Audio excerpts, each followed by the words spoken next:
Well, I like real estate just because I like the benefit of being able to have a mortgage pay off real estate over time so that when I retire, I have something. I like the fact that it's boring. I want to be able to be entertained and travel and do a lot of things in my retirement, and that boring investment of real estate allows me to do that. Welcome to the Creating Wealth Show with Jason Hartman. You're about to learn a new slant on investing, some exciting techniques, and fresh new approaches to the world's most historically proven asset class that will enable you to create more wealth and freedom than you ever thought possible. Jason is a genuine self-made multimillionaire who's actually been there and done it. He's a successful investor, lender, developer, and entrepreneur who's owned properties in 11 states, had hundreds of tenants, and been involved in thousands of real estate transactions. This program will help you follow in Jason's footsteps on the road to your financial independence day. You really can do it. And now, here's your host, Jason Hartman, with the complete solution for real estate investors. Welcome to episode 1137. This is Jason Hartman. Thank you so much for joining me today.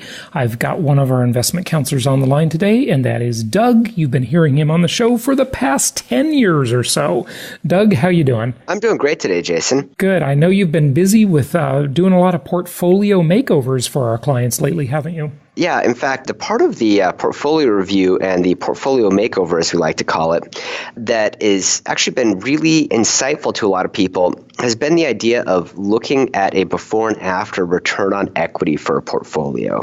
Because what I'm finding is that there's a lot of clients who have properties that have appreciated quite a bit, and of course that's good.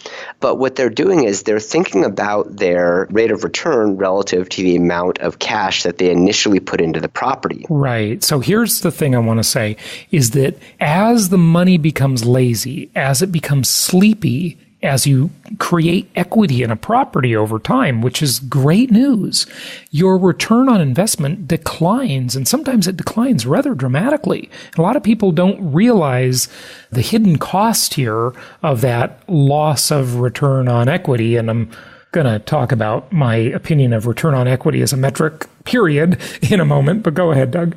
Yeah, exactly. And so because I think the way that you've trained a lot of investors to think is in terms of return on investment, which is an excellent metric, which is where you say, okay, how much do you have to put into a property? What are you earning from it? And then what's that rate of return that you're earning? And I think that's most appropriate when you are evaluating whether to purchase an asset. Once you've already purchased an asset and own it and it starts appreciating, then return on equity starts becoming a more appropriate metric because you say, how much equity do you have in the property? So in other words, if I sold it and I extracted the equity, how much would I have? What is the new invested capital I have that's locked up in that asset? And as your equity increases, the return you're earning on that equity position starts going down. So the way that you keep your money working for you is, you either potentially sell, but ideally not, just because you incur transaction costs when you sell that are really expensive, or potentially refinance. One way to refinance is with a new fixed rate mortgage, or like one of the things that I've been working with one of my clients with is to actually look at a line of credit to refinance because he has a fixed rate mortgage that's at a really attractive rate. So if you pair that with a HELOC, now you can keep that asset of having a low fixed rate mortgage and then pair that with a way to extract the equity. And in this case, he's looking at a HELOC where he can pull up to 80% of value and then reinvest that into more properties. So now what he does is he extracts some of the equity from one property and reinvests it to create equity in other properties that are generating new returns, because the amount of revenue he's generating from that property doesn't change. Irregardless of what he does with this equity position, it has no impact on the price of the property, no impact on the revenue performance of the property. Okay, so I just want to say a couple things here, Doug. So the thing you have to realize is that whenever you own an asset, stock, bond, mutual fund, piece of real estate, gold coins, it doesn't matter what the asset is. Every day that you do not liquidate that asset, that you do not sell that asset, you're essentially buying it from yourself. And so if you've owned a property for 10 years and that property has appreciated and you still have the original financing in place, you've gained a lot of equity on that property. So the way you have to look at it is that now, 10 years later, you're buying the property from yourself. And because you have this additional equity in the property, you're essentially putting a lot of money down and you're not getting as much leverage as you might otherwise when you think of buying a new property. So that's the thing you have to think about, is you're not renegotiating the deal, if you will. You're sticking with the current deal, which is today, if you've got $50,000 of equity in the property, whereas if you bought it today, you might only put $25,000 of equity in it in terms of the minimal down payment. That's causing you to lose money. You're losing return on investment. And as I've said for the last 15 years, Doug, many real estate investors either think they're winning or they think they're losing. And many times they're doing the exact opposite. They're completely wrong because they don't know how to do the math. They look at it from the point of, well, I've got good cash flow on the property. But the reason many times they have such good cash flow is because they have way too much equity stuffed up in that property, right? Exactly. I'm actually going to differ in opinions with you a little bit so we can have a little bit of conflict going. Go for it.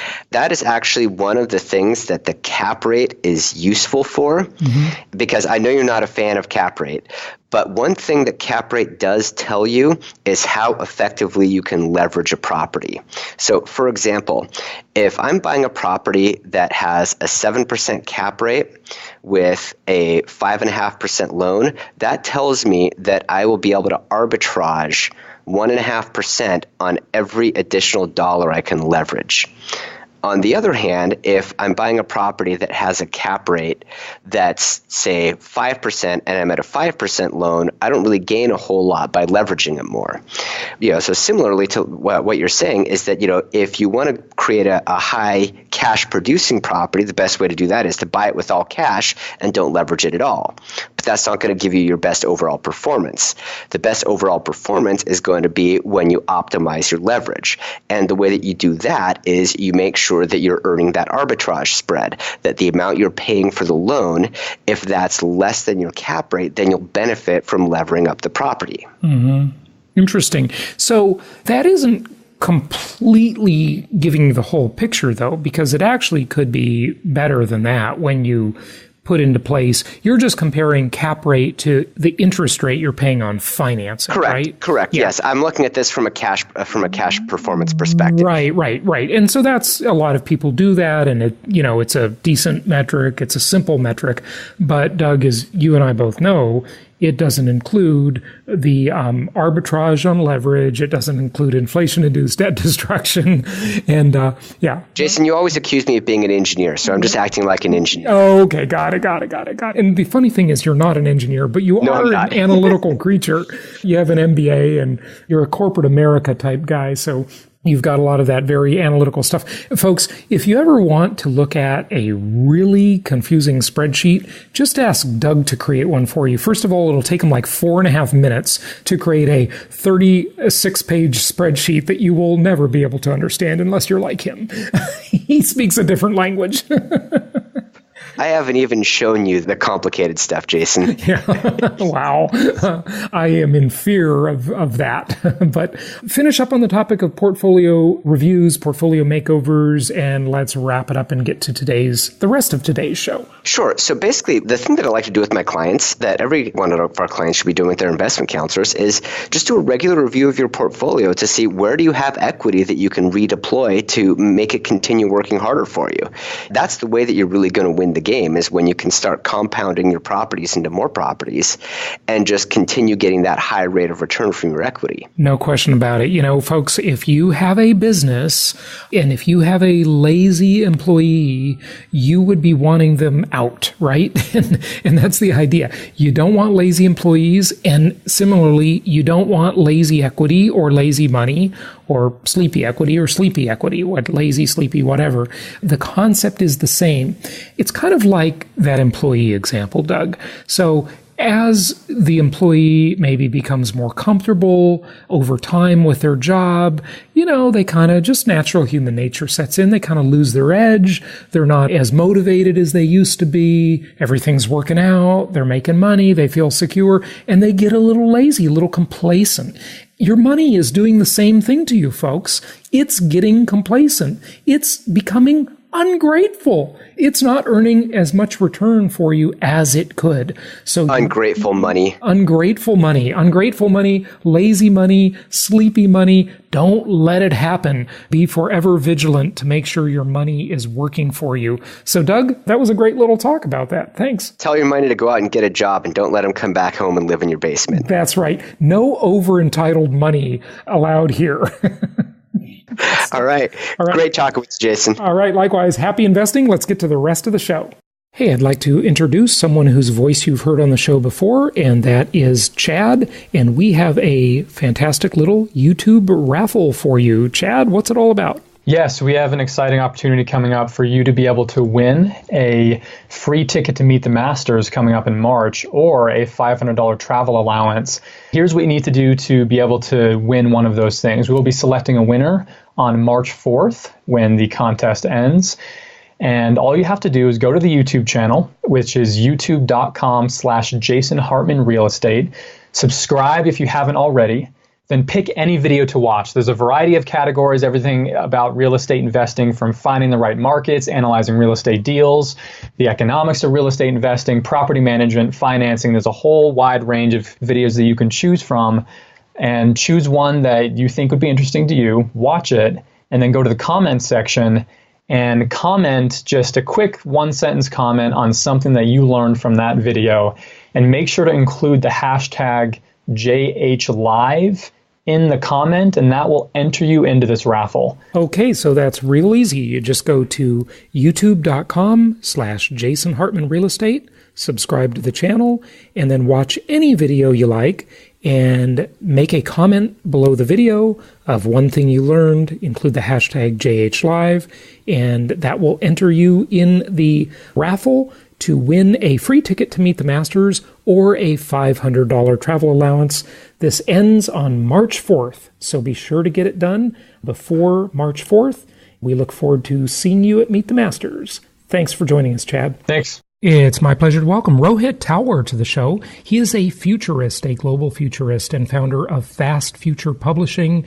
He works with global businesses to help them understand and create the future. He's an award-winning speaker and noted for his provocative content. His latest book is entitled A Very Human Future. He also has a few others, including The Future of Business. Let's dive into some fascinating conversation today. Rohit, welcome. How are you? I'm very well, thanks, and thank you for having me on the show. Pleasure is all mine. Are you coming to us from London? Yes, in London, which is very cold and dark this afternoon. Yeah, well, that's London weather for you. Greetings from sunny Florida, in my case. So sorry if I make you envious there. When we look at some of these issues about the future, I think a fundamental question that I'd like to start with is that the concept of value, what creates value in an economy, is a changing, shifting thing, isn't it? Because when we look at what will be the opportunities of the future, first we need to examine what is value, maybe defining it, understanding how it's changing, etc. Absolutely right. And I think there are so many different perspectives on value as well, depending on where you're coming from. Right now, there's a philosophy, if you like, in investment markets, that if your company is investing in technology, then you're definitely creating value for the future. But what we can see is that there isn't a totally direct correlation between firms' investment in technology and their performance in the future. So I think it's much more about, are you investing in the ideas, the business models, the processes that will, in a sense, create value for your end customers in the future? Can you show that what you're creating will stand out? And we're seeing this right now. We're seeing in retail, we're seeing in financial services, that a lot of what we thought was future-proofed investment is actually turning out to be not that effective. We're seeing, around the world, retailers closing at a rapid pace. We're seeing financial services firms saying they're seeing no growth or a shrinkage in revenues. And this is largely down to the fact that they haven't really thought about how to align what they're doing with what really enhances the life of customers, which might mean doing it cheaper, doing it faster, providing a better service, taking away the pain from me. And then I think the final one that I want to talk about for today is this sense that the technology players themselves have found that by being present in everyone else's activity, they're pulling away from the pack in terms of value creation, particularly in terms of share price appreciation. So you see the big five, Amazon, Apple, Google, Microsoft, and Facebook are worth more than any other company on the planet. And largely that's because they're now present in everything everyone else does, whether you're listening to the radio, watching TV, having a conversation with someone, performing a business transaction, making a purchase, you're touching one of those companies. Would you call that maybe the platform concept? I mean, in essence, they're platforms. Amazon provides web services. They provide stores. They do so much. It's mind-boggling. Apple, same way, right? They're present in all of these different things, and technology has allowed them to scale so nicely into those areas, right? Platform is part of it. I think the other part is mindset. They've managed to, if you like, impregnate themselves into everyone's mindsets that saying, well, we really need to be working with one of your products or buying one of your products or using one of your services, whether it's brand quality, whether it's product quality, whether it's just ubiquity that everyone's using it. There's this sense that we need to be working with their products. And now with the rise of AI, they're going to be penetrating even further. So the game has changed. In the past, we had railroads, we had banks as the leading businesses in society, but they weren't necessarily present in what everyone did.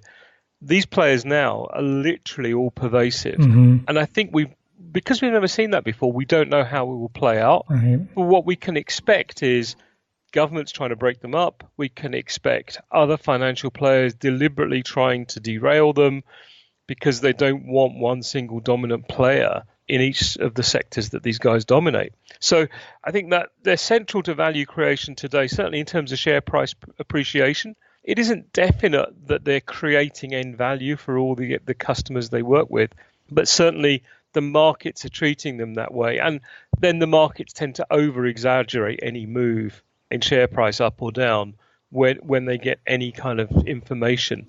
That shows just how relevant these companies are, how central they are to trade and commerce today. Yeah. I mean, that is really creating a concentration of wealth, isn't it? Is it a winner-take-all society? I interviewed the author of that book quite a while back, and I like the title. I didn't think the interview was that great, but it was on the show before.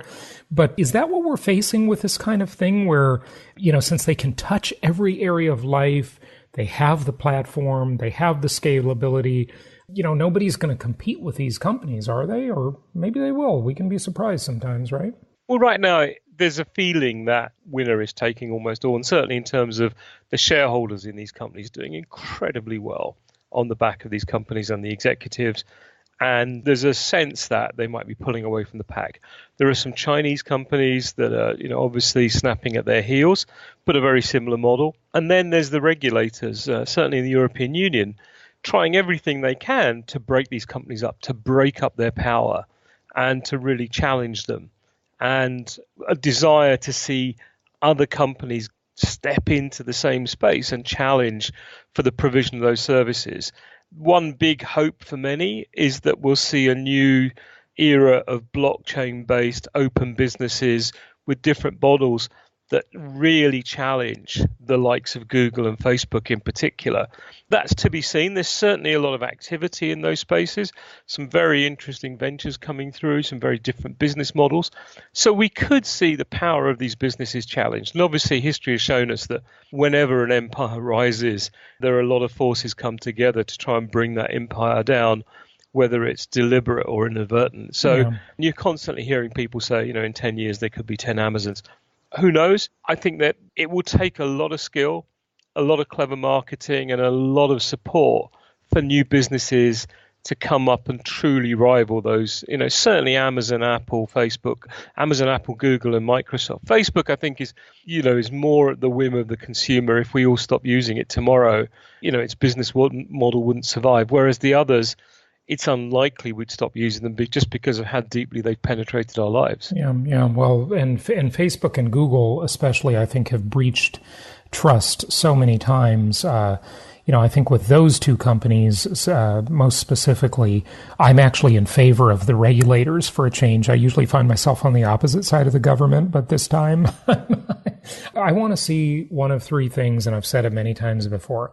These companies are so ubiquitous that they either need to be broken up under antitrust, or they need to make their algorithms public and open source so everybody knows why we see the results we see when we search something, or they need to be regulated like utilities. I mean, the fact that they can censor people, that it just really concerns me. These companies are bigger than many governments.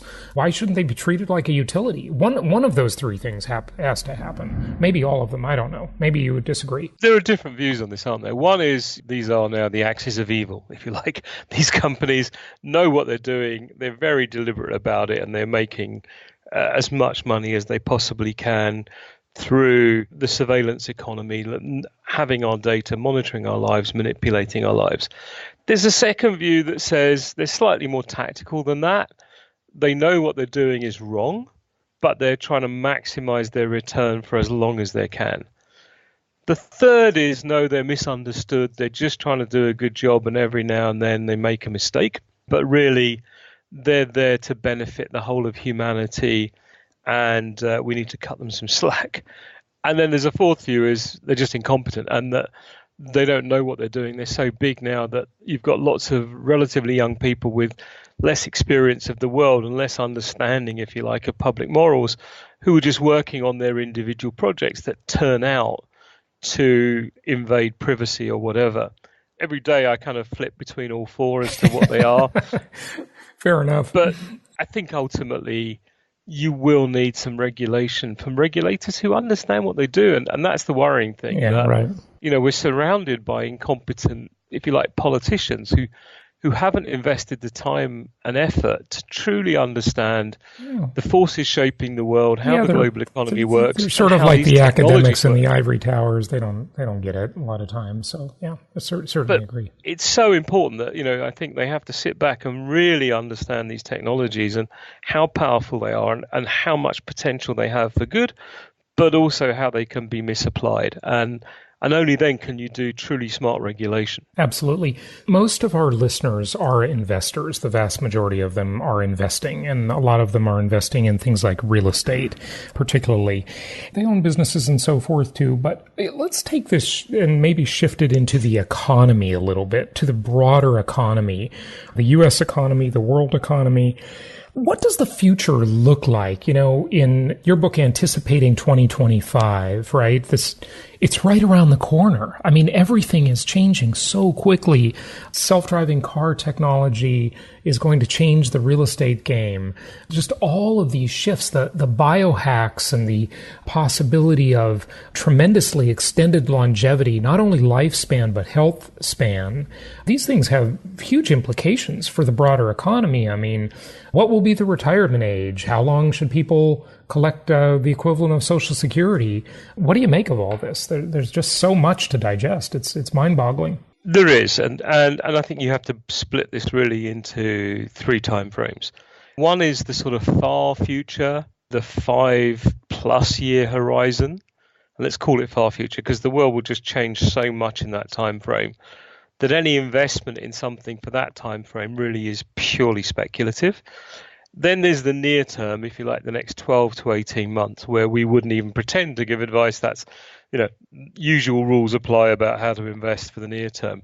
The most interesting piece that we're talking to investors about right now is that 18 months to 5 year window, where we're going to see some truly disruptive change coming that will reshape markets, will reshape the way businesses operate, will reshape business models, reshape value chains. And for us, at the core of that, what you can latch into if you're doing your analysis is this idea of exponential thinking. People who are doubling or more the performance of whatever they're delivering. And you see three types of exponential thinking, really. One is the people who are coming up with exponentially different ways of doing business. So you're seeing these construction companies like Broad Group in China, building these 57-story buildings in 19 days, turn the model on its head of how you do construction. They prefabricate in the factory, they put it together on site like Lego, and they manage the whole process with AI. Rohit, I've been studying some of these advanced construction technologies, especially 3D printing, but right. I did not know that they built a 57-story building in how much time? 19 days. Like built for occupancy in 19 days? Were people actually moving in? They built lots of these. Just check out Broad Group in China. They're among the leaders in this whole rapid construction thing. But it's not just rapid construction. You're seeing 3D printing in construction, but you're seeing 3D printing of cars in the automotive world, bringing an exponential improvement in terms of the speed of design, the speed of manufacture, and dramatically dropping the number of cars you need to produce per factory. So as a general principle, it's looking at the sectors where the operating model can be enhanced exponentially.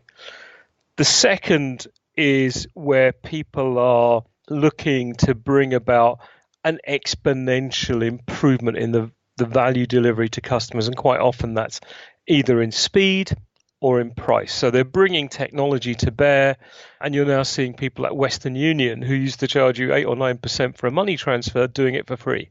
And that's because internally they've gone through a process of radically rethinking the way they do things, relying on technology much more, taking people out of the process and slamming down the timeframes and the cost of delivery. And then the final one is where people are coming up with exponentially different business models for how they do business. So the results are exponentially different. And you've seen that for a little while now, where people like Rolls-Royce don't sell you an engine anymore.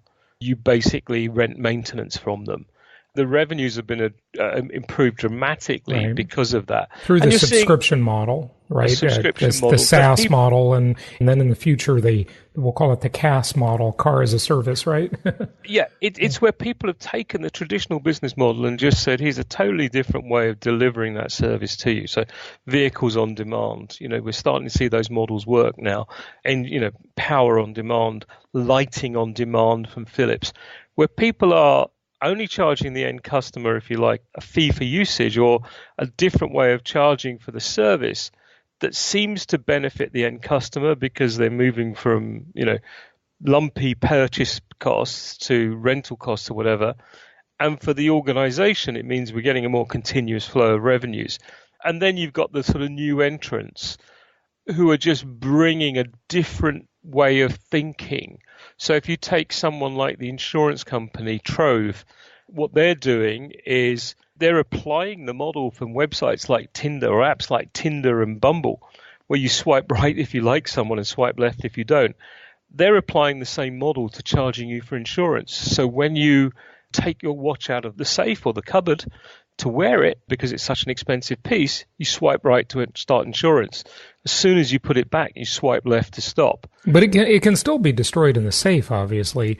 But you do this with your own safe? I mean, your own safe, or it could be you've got it in her. If it's expensive enough, it might be in a vault somewhere. But it's basically you decide when you swipe right to start insuring something, and when you swipe left to stop. Instead of having a just-in-case insurance policy, I now have a just-in-time one where I only pay where I need the service. Right. Oh, interesting. And you're seeing this happen with the rise of these so-called decentralized autonomous organizations. So you might have seen Teambrella in insurance, where instead of charging you a premium, they're charging you a tiny transaction fee. You put your money in, you join a pool with other people. If someone has a claim, you collectively in that pool agree what you think their claim is worth. And at the end of the year, if there's any money left in your pot, you get it back.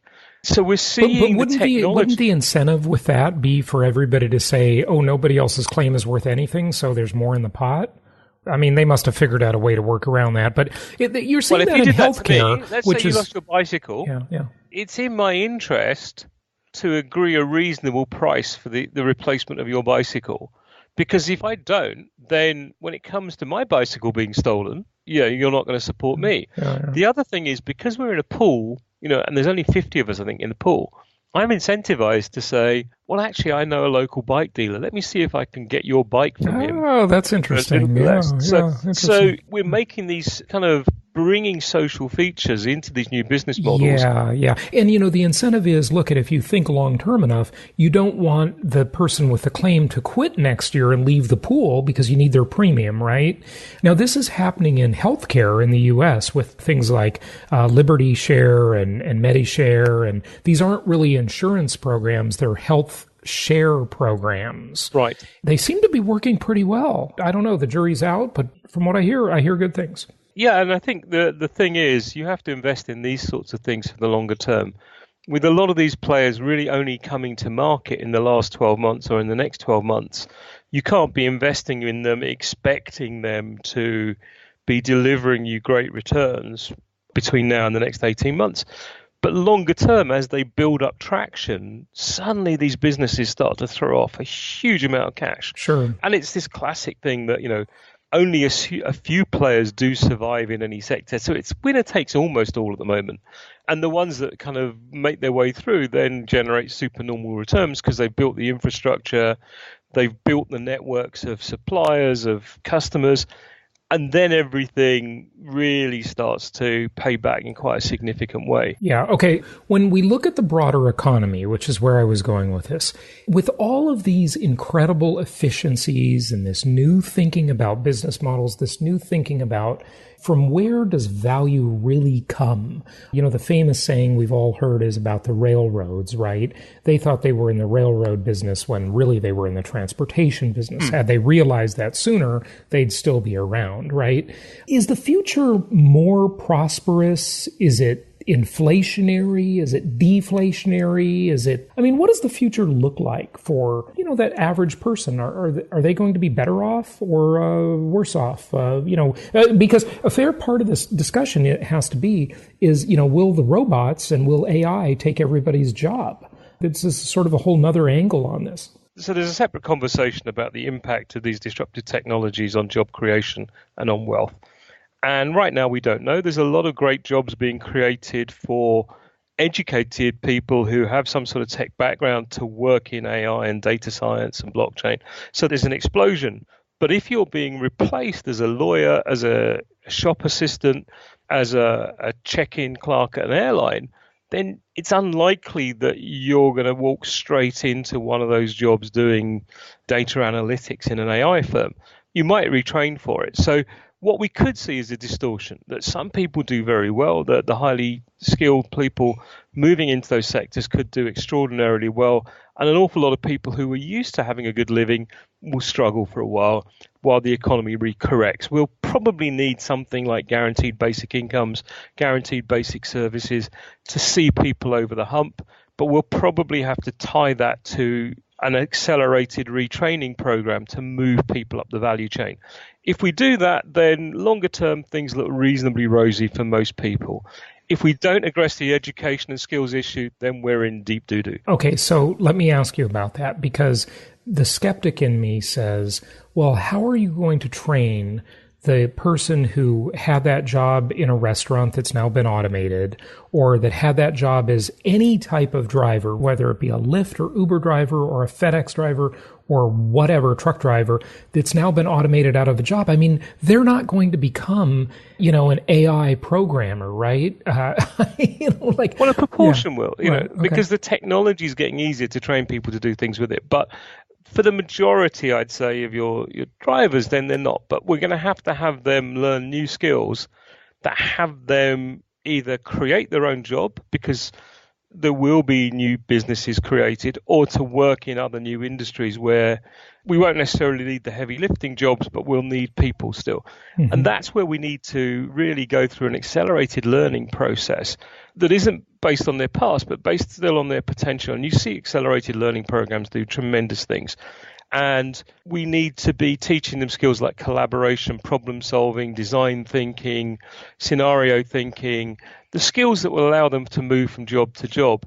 And what we need to do is get over ourselves. We tend to not pay enough attention to the experiments that work and try and recreate them or create new ones. So if you look at places like, Bidwell Training Centre, Manchester Craftsman's Guild, Pittsburgh, for years now, they've demonstrated how to take, unemployed steel workers, illiterate single parents, and retrain them by building faith in themselves first and then giving them the skills so they can go out and work for Dow Chemical as a development chemist. That's pretty inspiring. Yeah, very inspiring. You didn't even mention one other thing, is that the biohacking that is likely to take place in the future that will literally accelerate learning, all of this stuff we're learning about the body and the mind, that is going to be amazing, right? We may be able to take people and literally make them a lot smarter, right?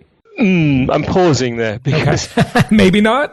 There's a lot of investment going into this whole area of human enhancement, biohacking, human augmentation, whatever you want to call it.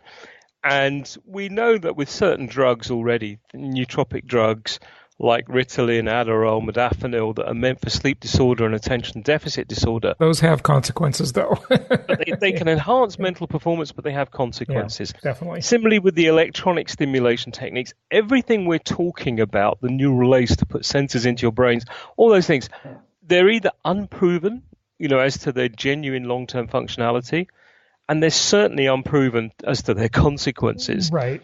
And so what we don't know is whether this idea of hacking our brains is really going to work long term, or are we going to do irreparable damage? Fair enough, society. But that's only the drug discussion, obviously. And those drugs, I'm no fan of pharmaceutical drugs. Believe me, I'm a huge detractor from that world. But things like functional MRIs, right? Who knows what that will lead to, right? The amazing, we can literally read minds now almost. We're almost at mind reading stage. We're over-egging the pudding in terms of what we can read in terms of people's brains. But we are making progress, which is great. That's the good thing. But again, the ability to read someone's mind isn't necessarily going to make them more productive. I know. I'm just saying, if we can do what we can do, there's going to be just who knows what's going to come out of that. That's all I'm saying. I can hack my body to make myself stronger, to run faster, and those things. But then the question will be, will you choose me as an employee, or will you choose a robot that doesn't get angry, that doesn't have days off? So actually, some of the areas where the body hacking could really enhance humans are areas where humans might not need to apply in the future. So very true. Yeah. I think we need to give the brain science a chance to see if it can really work to enhance mental capacity. And that would be a really brilliant thing. If I could upload into someone's brain the knowledge of how to code, an AI application. It'd be amazing. Yeah. And they'd previously been an Uber driver, that would be fantastic. But we're a ways off that. Yeah, no question. Let's wrap it up with the future. Is the future optimistic? Everybody wants to be an optimist, right? But is the standard of living going to just get dramatically better in the future? Or with all the stuff that's going on in the economy and the debt problems and the derivative bubble and, all of that stuff, which may not be directly your area, I understand. How do you feel about the future? Give us your take. So my feel is it's not an either or. It's not good or bad. The reality is we have a really optimistic future in front of us where people could have a better living life, a living standard, where communities are more connected, where we're doing less damage to the planet, we have less toxic politics, and the financial system is genuinely there to serve the economy. However, in order to get there, we have to change a few things. One is the level of education across society needs to be ramped up massively so that people can make better choices. We need to change the whole way in which we recruit politicians. We need to have them go through some real training in how the world works before they're allowed to take their seat, in Parliament, in Congress. You'll get 100% agreement on that one, Rohit. But you watch now. We're watching this slow motion car crash in the UK called Brexit, right. And what we see is that largely it's a failure of competence, that people don't know how to deal with things, how to create workable solutions, how to bring people together, how to do things on the basis of where the world is moving to. And so you end up with the nightmares we have. If we change that, then we can use our resources more effectively. We can put in far better governance. We can have much smarter solutions to avoid overshoots on anything, whether it's debt or, the workings of certain derivatives, we can put far more enlightened mechanisms in to control that. And the big thing, I think, is around regulation of industries. What will destroy us is industries that run rampant. And the best way of doing that regulation has to be to bring players from the industry in to work with the regulators and technology to create really viable solutions and have the members of the industry, effectively pay up on fines or whatever if they go outside the bounds of the industry, but have far smarter technology tracking whether they're doing that. Mm-hmm. And then we keep everyone within bounds and we move along nicely. We need to make sure we're making the investment in the industries of the future at the R&D level and at the sort of venture creation level. We talked about skilling, and we would need to look at, the role of media in all of this. How do we engage the media in having healthy public conversations about a brighter future where everyone participates? Mm-hmm. Good stuff. Give out your website and information about your books. So the latest book is called A Very Human Future, which is all about how do we enrich humanity in a digitized world. We have 3 others out called The Future of Business, The Future Reimagined, and one about artificial intelligence, which is called Beyond Genuine Stupidity. And you can find all these books and more about us and the work we do and the speaking and consulting we do at fastfuture.com. Well, that's very interesting. I think the future is a fascinating topic. I've always loved it ever since, the 80s when I started following John Nesbitt's work in Megatrends and so forth. And you were probably doing the same back then, I assume. As Yogi Berra said, the future ain't what it used to be. No question about that. It's an amazing time to be alive. Rohit, thank you for joining us today. Fascinating discussion. My pleasure. Thank you. Thank you so much for listening. Please be sure to subscribe so that you don't miss any episodes. Be sure to check out the show's specific website and our general website, hartmanmedia.com, for appropriate disclaimers and terms of service. Remember that guest opinions are their own, and if you require specific legal or tax advice or advice in any other specialized area, please consult an appropriate professional. And we also very much appreciate you reviewing the show. Please go to iTunes or Stitcher Radio or whatever platform you're using and write a review for the show. We would very much appreciate that. And be sure to make it official and subscribe so you do not miss any episodes. We look forward to seeing you on the next episode.